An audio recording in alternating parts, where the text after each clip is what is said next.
Hey, what's up, Roxstars? It's Rox, and I'm coming to you today with the 16th installment of Black Girls on Television. Yeah, you guys, we are back at it. Not quite at 100%, let's say 66%. We still gotta wait for Empire to make it back, but we got Scandal and we got How to Get Away with Murder. What do you guys think about the episodes? I feel like Scandal was okay, and How to Get Away with Murder was kind of creepy, but it was good. It was good. I'm glad to see everybody back, you guys. Let's see, you guys. We truly are just going to talk about it, not no full recap of the shows, because we just don't need to do that today, do we? All right, you guys all watched it, didn't you? All right, you guys. Let's get to it, shall we?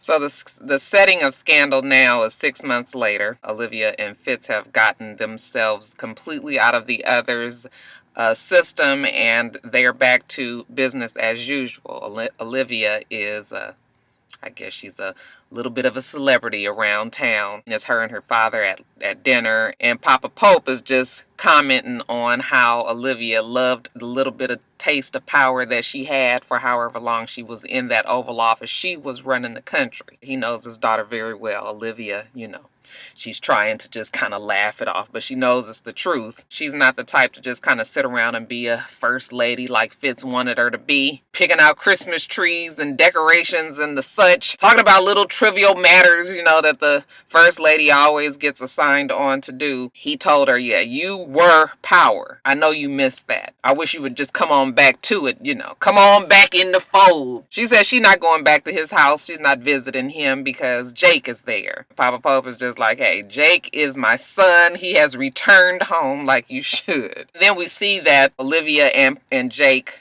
they kind of have this, I guess they have this sordid, tawdry affair. They hate each other because of all the shit that's gone down between the two of them. So yeah, everybody is mad at each other, but they fucking nonetheless. Okay, I was just like, oh, did you guys see the scene? It was quite a bit, a whole bunch going on, facing the place and blowjobs and kissing and throwing against walls and passion and fire and fury. And anyway, you guys, Fitz, on the other hand, he doesn't have anybody there. It's just him, no Olivia, no Cyrus, no Melly. So now he has to rely on Abby. Abby is his press secretary, but you would think that she was his chief of staff and his vice president and his everybody else. The way that he's calling her, he is driving her crazy. She can't get no sleep. He calls her all throughout the night. And this is just not what Abby signed on for. She doesn't really know what to do about it. Cyrus realizes that he's out the loop as well. Even calls Olivia to find out if Olivia feels that Abby is the one that can do this job, considering they are all now out of the fold. And Olivia thinks about it, and then she says, yeah, she can do it. I wasn't sure if she wasn't sure she couldn't do it, or if she was just kind of upset that, Abby is now taking the place, not physically taking the place of Olivia, but kind of, symbolically taking the place of Olivia, becoming Fitz's confidant. And just like Olivia, you can also tell that Cyrus misses that power that he once had. But like he told Olivia, he is on the outside. Now, you guys know how Scandal works. They always have two stories kind of going along congruent with each other. We also had the director of the NSA sought out Olivia's help because her computer files were hacked. Okay.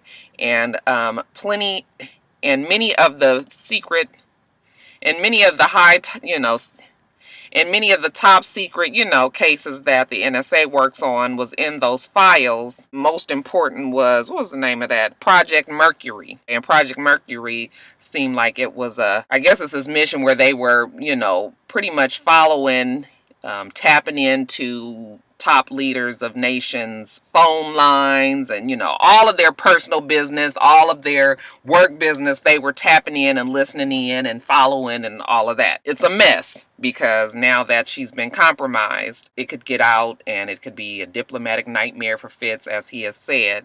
So they weren't trying to figure out who did it. The head of the NSA, she is dating this man named Billy. Billy's a programmer analyst, I believe, and all arrows point to him that he's the one that hacked into her computers. The head of NSA has hired on Olivia. Fitz also knows that, the NSA director has been compromised, and so he hires Jake to find out who's been the one that broke into the files. Olivia has her team working on the case because they can't find Billy. Billy has been missing. Diane, that's the head of the NSA lady, Diane says that it's not unnatural for Billy to kind of go missing for a few days. He's, quirky. He's computer geeky. That's just the way he works. But they can't find Billy. So they're concerned that Billy is on the lam, that he's about to leak this story to the Post. They need to hurry up and find Billy or it's going to be a disaster. So like I said, Huck is able to figure out that Billy is at this location from the pinging on his phone, I believe. So they rush over to the location, and when they get there, Jake is also there. And Olivia's like, "What are you doing here?" And he's like, "The president hired me to come here."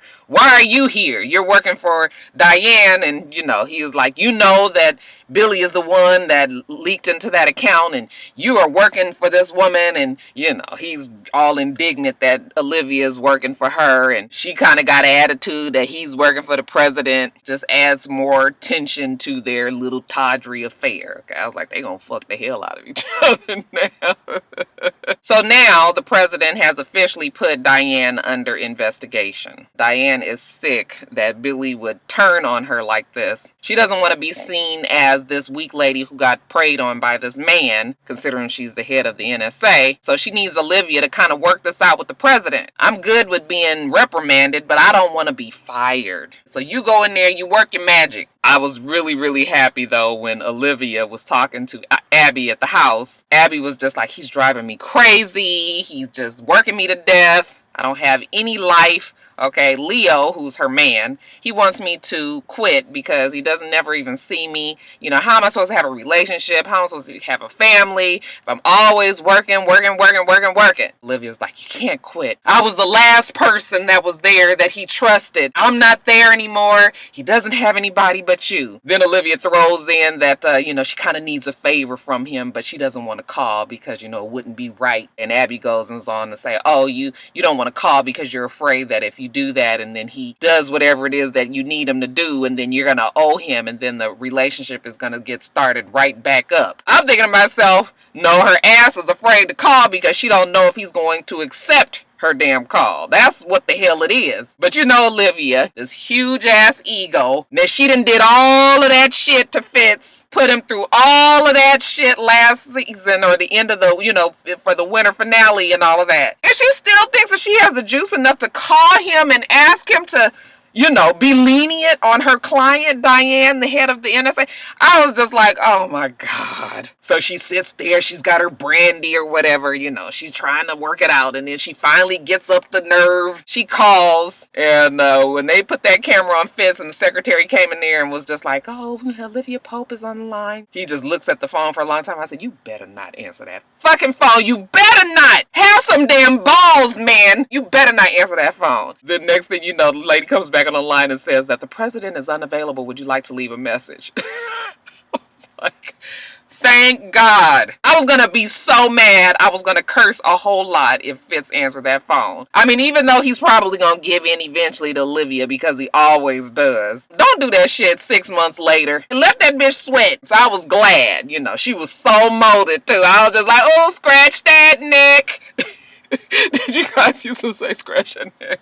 That was real popular in LA. So anyway, she's pouty. She's upset. How dare Fitz not answer the phone and not help her out when she needs him. She gets on my fucking nerves so bad, you guys. I forgot to tell you guys that at the beginning of the show, Melly comes to her because Melly wants her to run her presidential campaign. And it's so funny how this shit is just so way out. In real life, absolutely no way that Olivia, who was the damn mistress to the president, living in the White House, not married to him. Let's not even forget that she was black and he's white, and put his damn wife out. Now his wife is trying to run for the presidency, and she wants the mistress who did all of that to run her campaign. I'm telling you, Shonda be trying it so tough, but you guys, we love Shonda so much, and the way she writes and the way that her writing team writes, I mean, I guess we just roll with it. But I'm just like, girl, please. Melly wants her to run it. She wrote this book. She wants Olivia to read the book. She's hoping that this book will put her in place to get started on this presidential campaign.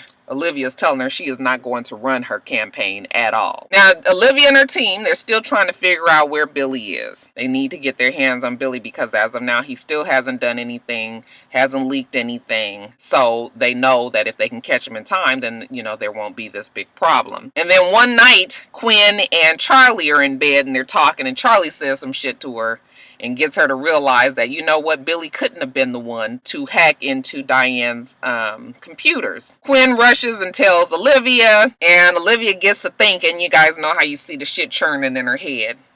And then she jumps up and they rush back over to Billy's apartment, and she's walking around and she's trying to figure out what's going on. And then she looks at the refrigerator and she tries to pull the refrigerator door open and it won't open. Finally, when she does get it open, old Billy falls out. And Billy is deader than a doornail. Then Olivia gets to thinking back like, oh my God, when she rushed over there the first time, who did she see there? Nobody but Jake. She calls Abby and is asking like, who is the replacement for the NSA? We find out that the NSA replacement is Jake. President is putting Jake in power. So now Olivia realizes that Jake made it look like Billy was the one to hack the computer so that he can get the position to be in power. And we also know that Jake is working with her dad. Dad has always got to be in power in some sort of way. Jake is Dad's son. Olivia is Dad's daughter. Now the power is back in Jake and Papa Pope's hands. Okay, and Olivia, she just can't stand it. Okay, she's so pissed. I thought it was so funny when she went back to talk to Diane, and Diane was just like, look, I didn't hire you for nothing other than, you know, your connection to the president. So what did he say? Like, what's happening? Olivia was just like, the president was not helpful. And then she was just like, well, who is he hiring to put in the place? And Olivia was like, well, I'm sure he's going to make a list. And she was like, a list? He already knows who he's going to put in there. I just wanted to know who the name was. And that's when Olivia really realized that she's out of the loop. The lady was just like, girl, you don't even know. Shit, I thought I was out the damn loop. That pissed Olivia off because now not only was she just this close to running the damn country a few months ago, now she's so out of the loop, she didn't even know that, you know, the president was planning on putting Jake in and all of this, so she's pissed off. And what does Olivia do when she gets pissed off? She tries to figure out ways to get back at Fitz. Remember I told you that Melly is running for president and she wants Olivia to run her campaign? Okay, well now we got Olivia second guessing that.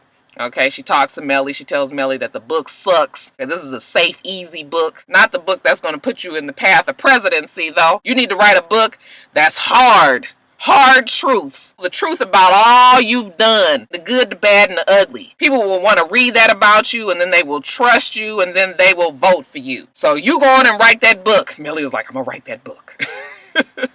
And Melly want that damn position so fucking bad. And then Olivia is like, and then I'll call you in a couple of days. Okay, so I guess that means that Melly and Olivia is now going to work together on Melly's presidential campaign, which is ridiculous to me, but hey, it's a TV show, and if Shonda says it, then that's what it's gonna be. So that's pretty much it, you guys. For a first returning to TV episode, you know, after a break, I guess it was just okay. And then How to Get Away with Murder, you guys. I tell you, I love Viola Davis. I think she is an awesome actress. The hype has been so much on Taraji P. Henson, even though Taraji P. Henson is a good actress. Not trying to downplay what Taraji P. Henson does, but there's no way that she should be winning all these awards when Viola Davis works and acts her ass off on this show. I mean, it's just the hype of right now. This is what lets you know that even in Black awards, there is still some politics involved in who they give these awards to. NAACP awards, I'm sorry, should have went to Viola. Anyway, let's get started with the show. So Annalise is now out the hospital. It's a couple of weeks later. Annalise is looking real rough. You would too if you was shot in the stomach and lost a lot of blood and almost died. Bonnie is there. Bonnie wants to help take care of Annalise. You know, Annalise is huffy. You know, I don't need no help. Go on. Bonnie's like, all right, don't take your ass up them stairs. You stay down here. Annalise is still wondering about the kids. How are they? Bonnie is like, they're fine. How's Wes? Bonnie is like, he's fine. You guys already know that Wes is not fine. Wes is depressed as usual. He is the fucking most emotional man ever. Damn, does he have a goddamn period? So the white Latina Guys, I can't remember anybody's names no more. She was talking to Wes. He feeling bad about shooting Annalise in the stomach. And then of course, he's still worried about Rebecca being dead. White Latina's trying to tell him, like, no, she's not dead. That was just Annalise talking. But I guess the White Latina, her name is right on the tip of my tongue. She had told the kids, because, you know, they weren't in the room with her when Wes shot Annalise. She went on ahead and told them that she did it. And we'll talk about later why she did that. So the hunt is on for this Philip Jessup boy. They didn't cook up this whole long story about Sinclair getting killed and Annalise getting shot. They won't let Annalise in on this whole testifying that they're doing. I guess the case is already up because Annalise is on painkillers, and, you know, Annalise is still very sick. She's not quite all the way there, kind of loopy. So of course, when we see her taking these pills, I'm thinking to myself, like, oh my God, please don't let Annalise get hooked on painkillers. She's asleep, the doorbell rings, and there's this woman who's frantic at the door. The woman has a baby in her hands, and she's like, oh my God, oh my God. You know, I couldn't even tell if she was talking English or French, but she's trying to tell Annalise she has to take the baby. And Annalise is just like, no, like, you know, don't get a baby to me. Like, I'm sick. I'm trying to rest. I'm here. I'm by myself. And the lady is just like, no, take the baby. You know, she puts the baby in Annalise's arms, and then she kind of rushes off, and Annalise is just like, no, I can't take the baby. Like, girl, if you don't get your old sick ass in the house. So Annalise is in the house and she don't know what to do with the damn baby. She calls Bonnie. Bonnie trying to have a good time with these kids, and Frank. They've all become kind of a little bit of a family because now they have to be there for each other. They all got too much dirt on each other. But Annalise calls Bonnie. And when Bonnie goes to the house, you know, Bonnie's just kind of looking like, you know, the whole time Bonnie's face is always just like, So Annalise is like, oh, thank God you're here. She got the baby in her arms. She hands the baby over to Bonnie. Is just like, I'm so glad I can't get anything done. I can't get any rest. The baby won't stop crying. It's going on and on and on. Here, just take the baby. Keep him here. Keep him quiet. I'm going to go back over here and give me some damn rest. Bonnie is just looking at her like, oh. Okay. When Annalise walked out, weren't you guys creeped out when Bonnie just put her arms down and the damn blanket just was nothing? I was just like, oh, that bitch ain't got no fucking baby. Now I know Annalise is gonna lost her mind. I said, ain't no baby, bitch. So that puts you in the mindset of where Annalise is. Okay, she is completely just kind of out of it, having flashbacks. So now Bonnie knows that she can't testify. Okay, and that's when the kids all come up with this story. They write it out. They give it to the DA like, this is the best we can do. You're going to have to take this or you ain't getting nothing. And then Bonnie tells Annalise, there's really not a baby. It's all in your head like last time. And Annalise is just sort of looking like, oh, there's no baby. You can't tell if she don't realize there's not a baby, if she think Bonnie is lying, or she knows that Bonnie is telling her that she's crazy. You don't really know. But again, later on, Annalise is in the house. The baby won't stop crying. I'm thinking like, oh my God, I hope she doesn't do anything to this fake real baby. But then it's just a dream. Annalise wakes up when she hears somebody at the door. She goes to the door and it's Laurel. Laurel! That's her name, you guys! And Annalise was just like, what took you so long? How's everybody? Did you tell the kids that you're the ones that shot me instead of Wes? And Laurel says, yeah, I went on and told them because, I mean, Wes already, you know, they already pissed at Wes for other shit. He don't need nothing else on him. So I went on and said that I did it. Kind of took some of the heat off of him. Annalise is like, this is good, you know, keep protecting him. Then Laurel's just like, well, how are you? Are you okay? I mean, Bonnie, you know, said that you couldn't testify. And she was just like, what? She said I couldn't do what? Oh, shit. Yeah, you know, bitch said you was gone crazy over here, so you didn't need to say nothing about this court case. So now Annalise is mad. You know, Bonnie is not the boss of me. She can't tell me what to do. Now she's trying to run the law offices of Annalise Keating. I don't think so. She calls Bonnie over to the house, and Bonnie is just like, Annalise, you are crazy right now. I would be a fool to let you get on the stand. No lawyer would let you do it. So Annalise is just like, where's Nate? He ain't came by yet. You know, Bonnie is just like, well, I'm sure he just needs a few days. Let him get himself back together. But Bonnie feels sorry for Annalise, so she goes and talks to Nate, tells Nate that he needs to visit Annalise. So he does. But it's kind of awkward. And Annalise is still going through, you know, she ain't quite there. Even though he did help her. You know, he was like, if you protect me, I protect you. She's just kind of upset that he got involved with the kids and everything. I mean, she feels like he's already been involved enough. And she's ruined his life enough. But then all of a sudden she gets upset when him tells him that he needs to leave. He's getting up to leave. And then she's like, I'm sorry. I just... my mind is playing tricks on me. Poor Annalise. And shit is falling apart all over the place, you guys. Michaela, she really has feelings for this Caleb guy. But Caleb, we see in a flashback that you know, when Michaela goes back to the house and she ain't got her story together, why, you know, she's not stayed there with Catherine. She didn't see Catherine. Okay, what happened to Annalise and Sinclair? And Caleb was like, I don't care about them. Why are you talking about them? You know, she don't really know what to say, and she kind of lying. Caleb can tell she's lying. So now in the today, Caleb ain't got 2 words to say to fucking Michaela. She's trying to tell him that she cares and she wants to be there for him. And we all know that Caleb doesn't know the full story of all this going on, but all he knows is, you know what? Y'all some lying motherfuckers. He just looks at Michaela and tells her that they all belong in hell. So, I guess, Michaela and Caleb ain't working out too well. Now, you guys know that I always get confused in some parts. I understood what was going on, but I didn't understand what was going on. They was trying to come up with this story that Caleb and Catherine needed to go along with, right? Okay, I got that part. I still didn't really get what the story was. You know, that Catherine shot Annalise, or that Philip shot Annalise. Like, I was confused. So when Annalise came in there, it just added to my confusion, because Annalise was already didn't need to be on stand. Okay, but she was determined. She was like, I don't have any drugs in my system. You guys can go on and put me on the stand. So they put her on the stand, and the lawyer's asking her all these questions. That goddamn Annalise looked like a cat that had been pulled through a keyhole. I said, girl, no. But, you know, Annalise says that Catherine shot her, pointed the gun at her, you know, and shot her. And then all of a sudden, Annalise hears this baby crying again. Okay, so then she kind of looks off to the side, and, you know, the judge is like, are you okay? And she looks at the judge, and then she see Wes in about 5 different places in the damn courtroom.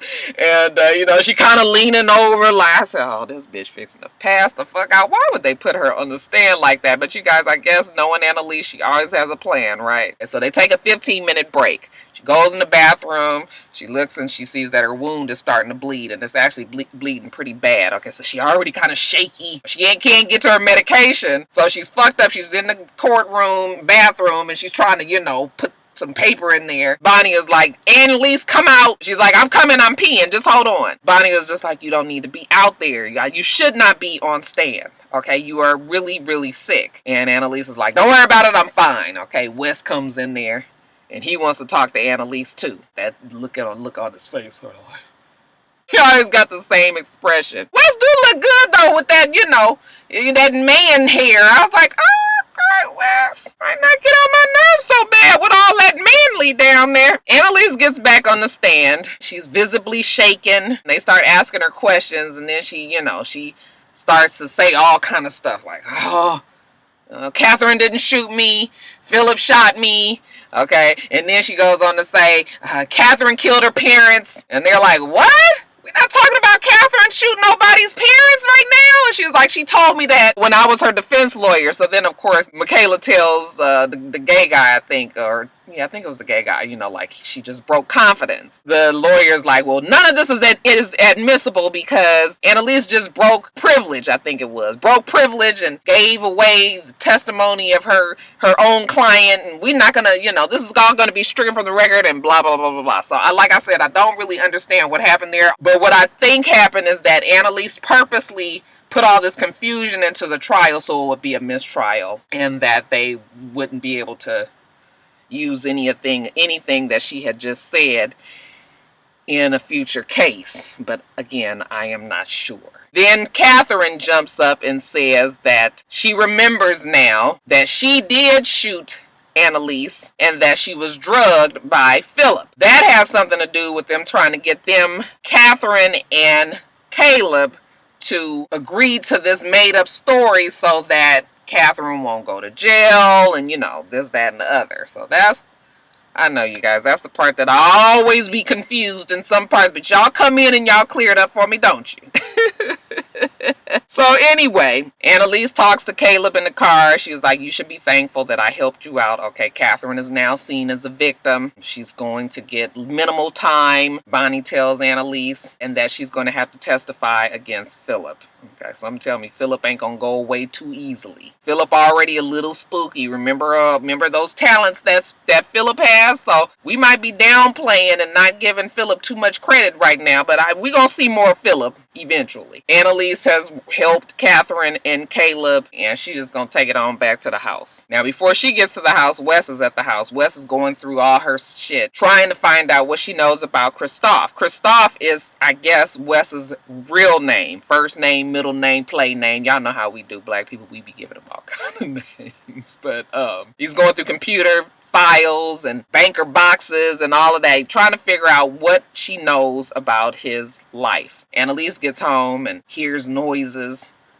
Like, who's there? It was strange because usually the show is really, really dark, but this episode was very, very bright. Like, all the damn lights on in the house were always on. And it was all these real strange, like, Alfred Hitchcock angles and shit that was just, like, giving me the creeps. These stairs, the lights, everybody, like, you know, you're getting everybody's angles from, like, down below and everything. Did you notice that every time Bonnie looked at Annalise, it was like the angle was weird? She goes up the stairs. I said, oh, she said, don't you go up them stairs. But she goes up the stairs and she goes and peeks in her room, and Wes is in the bed. I said, oh my God, is the motherfucker dead? You know, because he hadn't picked up her pain pills. I said, did he overdose? She goes and she kind of leans over him and pulls him around, and I thought he was gonna be dead, like, but he is just like, I've been through everything. Tell me what you know about my mother. You obviously knew my mother because you mentioned Christoph.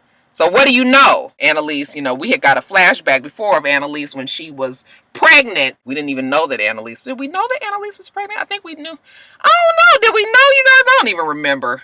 Kind of feel like, anyway, Annalise was pregnant, and it was a flashback of her sitting next to this lady who happened to be the lady in Annalise's hallucinations that gave her the imaginary baby. We think that that's Wes's mother, and Annalise sits next to this lady, and they strike up a conversation about their boys. Annalise is having a boy, but it's still something strange about that lady and Christoph and Annalise, and the fact that she's pregnant. We still don't know the connection. Annalise won't tell Wes. He starts up on her like, tell me what you know. Okay, she done backed into a corner. He was just like, tell me. He jumps at her and she pick up some damn deer antlers and just has it in her hand like this. And he was just like, you think I'm gonna hurt you? Nigga, you the one that shot in the stomach. Hell yeah, she think you gonna hurt her. Damn it, I'm probably gonna get hurt again. Might even get killed, but bitch, I bet you I'm gonna hit you with these fucking deer antlers real fast. Yeah, Wes, she is afraid of you. She tells him to get out. And he does. Then she feels bad that she sent him away. The same way she felt bad about sending Nate away. So she's like, Wes! She kind of rushes out after him. You know, her version of rushing. Because remember, her stomach is all fucked up. And then when she gets to the stairs, she hears like, you know, this noise. Like, you know, cooing. So she goes down the stairs and she goes in her study. And who should be there but little boy Blue. All wrapped up in his little blanket. And she just looks at him like, oh, there's my baby. She goes and picks up the baby. The music is playing, you know. She just rocking the baby like, I sure love my little boy Blue. Okay, and the camera turns around, pans around the back of her. When it comes back around, ain't no baby, bitch. I said, ooh, that Annalise, no, she done lost her fucking mind. I hope she don't get addicted to them painkillers because this gonna be bad for Annalise if she does. All right, you guys, that's it. Fixing to get on back in the office. Little Korean cleaning staff. Y'all, they supposed to be providing us fried chicken today. I cannot wait. So, yeah, I got to get back in my office and get back ready for my meal, you guys. Let me get off of here. Make sure that you rate, comment, and subscribe to the channel. I'm itsrox. The channel is for itsrox. Everything else I do will be in the bottom bar. All right. So I hope that you have a wonderful, wonderful rest of your day. I plan on doing the same. Till next time, Roxstars. Bye.